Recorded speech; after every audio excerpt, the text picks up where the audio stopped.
everyone, Angelica here with Larry the Computer Guy. We are an IT managed service provider in Commerce, Michigan, specializing in cybersecurity and compliance. For tips today, I want to give you some time-saving tips. The first one is to click F5 if you want to refresh your browser page. You can do this by moving your mouse and clicking, of course, but that will take time, and over time really adds up to a lot of wasted time. However, a much simpler and quicker way is to hit the F5 key on your keyboard, and it will refresh the page that you have open and active on your screen.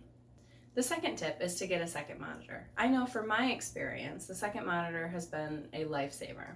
It's much easier to compare information or to enter information going from one site to another site by having both open, one on each screen.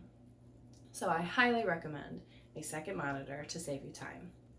The last tip is to use Alt-Tab to rotate through your open applications. You can do this by hitting the Alt key and the Tab key at the same time, and it will jump from one application open to the next application that you have available. On the Mac, this is the same idea, only you would use the Command key and then the Tab key at the same time. Hope these tips were helpful, and I hope they save you some time. We wish you a great week.